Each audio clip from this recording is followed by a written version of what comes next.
Bazı oyuncular sadece rolleriyle değil, kendi tavırlarıyla da öne çıkar. Pedro Pascal benim için tam da böyle biri. Pedro Pascal'ın adı geçtiğinde herkesin aklına karizmatik duruşu geliyor çoğunlukla. Ama bence asıl mesele samimi duruşu. Son zamanlarda her köşede karşımıza çıkan, hatta biraz da "ay bu adam da her yerde" dedirten Pedro Pascal'ı konuşuyoruz bu videoda. Hazırsanız başlıyorum.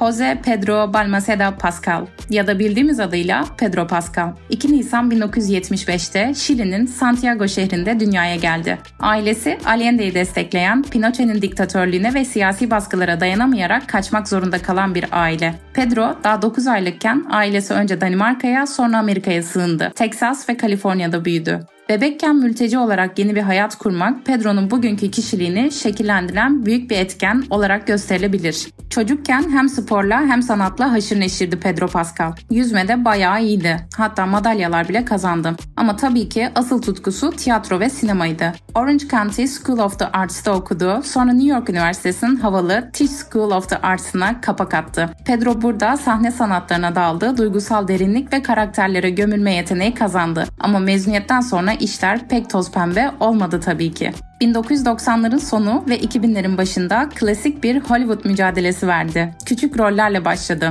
1999'da Buffy the Vampire Slayer'da Eddie diye bir karakterle televizyona adım attı. Sonra Undressed, NYPD Blue, The Good Wife, Nurse Jackie, Homeland gibi dizilerde 1-2 bölümlük işler kaptı. Bazı röportajlarında belirttiği üzere o dönemlerde cebinde para olmadığından, hatta arkadaşı Sarah Paulson'un ona yemek parası verdiğinden bahsetmişliği de var. Gençken Madrid'de go-go dancerlık yaptı, New York'ta garsonlukla geçindi. Yani aslında tam anlamıyla oyunculuğa tutunmak için çok fazla zorluk yaşadı. Ve 1999'da 24 yaşındayken annesi Veronica intihar etti. Pedro annesini onurlandırmak için soyadını Balmaceda'dan annesinin soyadı olan Pascal'a çevirdi. Bu kayıp onu sarstı ama yolundan döndürmedi. Belki de oyunculuğundaki o kırılgan havayı bu acılar şekillendirdi.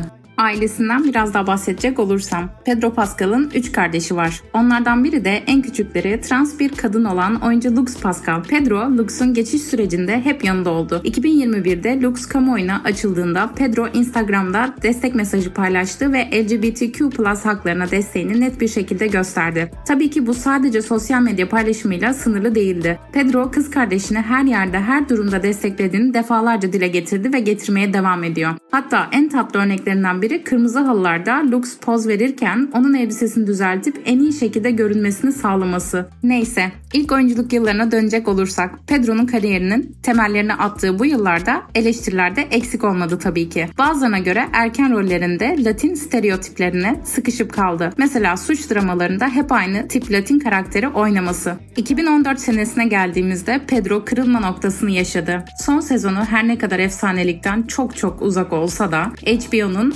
efsane dizisi Game of Thrones'un 4. sezonunda Oberyn Martell'i oynadı. Oberyn'in karizmatik gülüşü, keskin zekası ve dövüş sahnelerindeki enerjisi inanılmazdı. Hele o malum sahnedeki bağırışı, "Who gave you the order?" Yani ölüm sahnesi trajik olsa da Pedro'nun performansı o kadar etkileyiciydi ki Los Angeles Times bunu kariyerinin kırılma noktası olarak nitelendirdi. Seyirciler birden bu adam kim diye sormaya başladı. Bu rolü nasıl kaptığına gelirsek Pedro rolü almak için iPhone'a çektiği bir audition videosu gönderiyor ve yönetmenler hayran kalıyor. Ve Oberyn'in Latin kökenli olması Pedro'nun kültürel bağını da birleştirince ortaya müthiş bir karakter çıkıyor. Ve sonuç olarak bu rol onu tanınan bir yüze dönüştürdü. Oberyn rolü onun aksiyonla dramı harmanlama yeteneğini gözler önüne serdi. Ancak bazı eleştirmenler ölüm sahnesinin gereğinden fazla vahşi olduğunu ve Pedro'nun yeteneğini gölgede bıraktığını savundu. Pedro'nun kariyerindeki bu patlama onun hem duygusal derinlik hem de karizmatik enerji gerektiren rollerde ne kadar başarılı olabileceğini kanıtladı.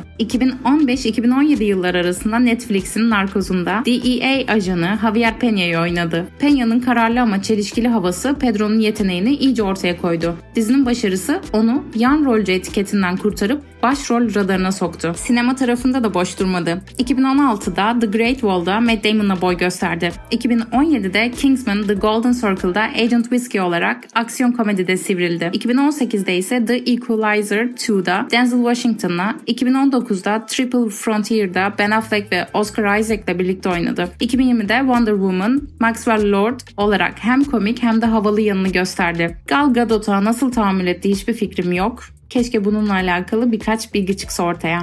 Neyse. 2019'a geldiğimizde ise Disney Plus'ın The Mandalorian'ı ortalığı kasıp kavurdu ve Pedro Pascal Mandalorian olarak sahneye çıktı. Yüzü o kaskın ardında çoğu zaman görünmese de ses tonu ve vücut diliyle resmen karakteri iliklerine kadar yaşattı. Grogu yani Baby Yoda ile kurduğu o baba oğul bağı dizinin kalbine yerleşti ve seyirciyi avucuna aldı. Bu rol Pedro'ya Emmy adaylığı getirmedi belki ama The Mandalorian'ın Emmy'lerde 15 adaylık kapması ve Disney Star Wars evrenini yeniden alevlendirmesi Pedro'yu küresel bir yıldız yaptı. Star Wars'tan HBO'nun The Last of Us'ına, Netflix'in Narcos'undan Marvel'ın Wonder Woman'ına Pedro resmen her yerde. Ve bu her yerde olma hali bazı insanlar tarafından yeter be biraz ara ver dedirtse de ben kendi adıma gayet memnunum. 2023'te HBO'nun The Last of Us'ı patladı ve Pedro Pascal Joel Miller olarak rol aldı dizide.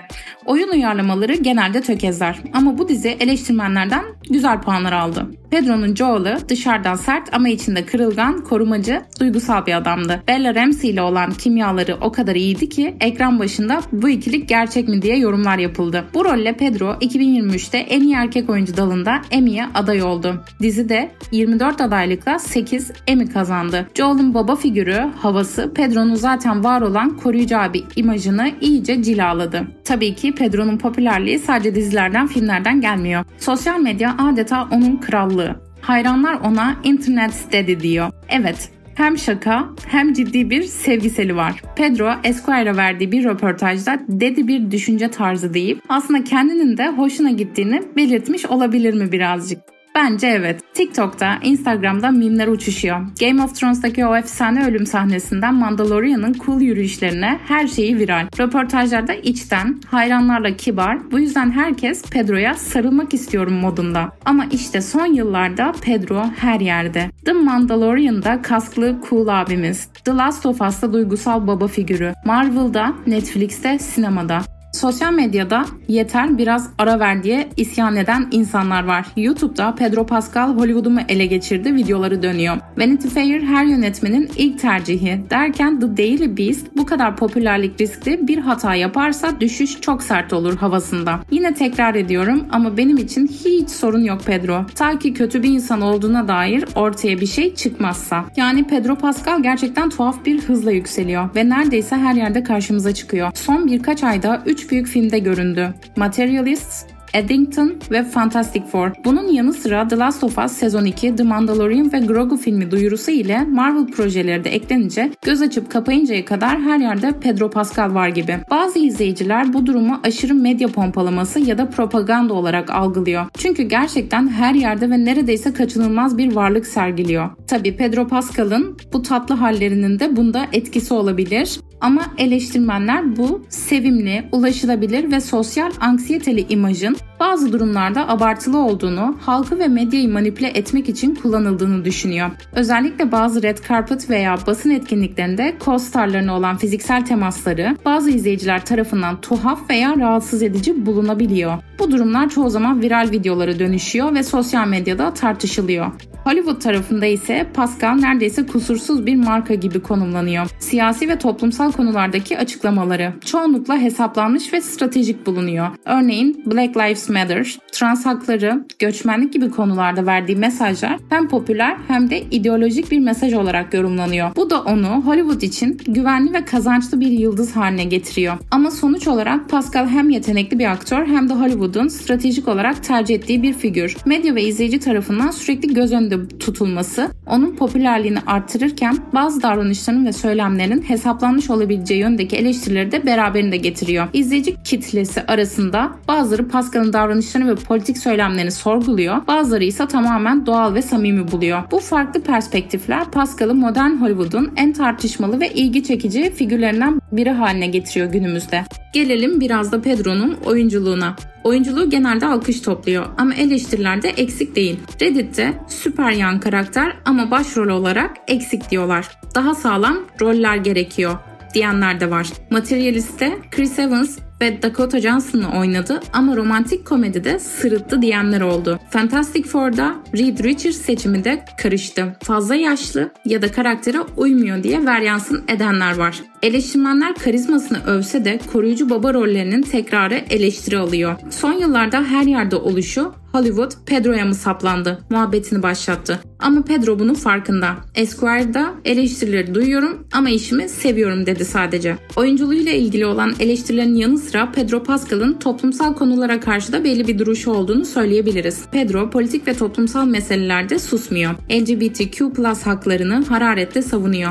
Göçmen kökenini unutmayıp ailesinin Şili'den kaçış hikayesini anlatıp Amerika'nın göçmen politikalarını eleştiriyor. Gazze için barış çağrıları yapıyor. Küresel krizlere duyarlı birisi. Hollywood'da böyle net konuşmak biraz cesaret istiyor tabii ki. Ama Pedro korkmadan fikirlerini belirtiyor. Ve skandalsız bir ünlü olması da tüm bunlara eklenince bu kadar sevilmesi biraz da anlaşılabilir bir durum. Evet, Pedro Pascal'ın hikayesi ilham verici. Cebinde $7 hayatta kalmaya çalışan bir gençten Marvel, Star Wars ve HBO'nun yıldızına dönüştü. Onu sadece oyunculuğu için değil, samimiyeti, mizahı, aile sevgisi ve toplumsal duruşu için seviyorum. Eleştiriler var, evet, ama bence eleştiriler kadar bu adamın hakkını da vermemiz gerekiyor. Umarım hiçbir zaman skandalla karşılaşmayız diyerek bugünlük benden bu kadar diyorum. Peki siz Pedro'yu en çok hangi rolde sevdiniz? Yorumlara lütfen yazın. Oberyn mi, Joel mu yoksa Mandalorian mı? Benim favorim Oberyn. Ve videoyu beğendiysen beğenini butona tıklayarak göstermeyi, kanalımı, içeriklerimi beğendiysen abone olmayı unutma.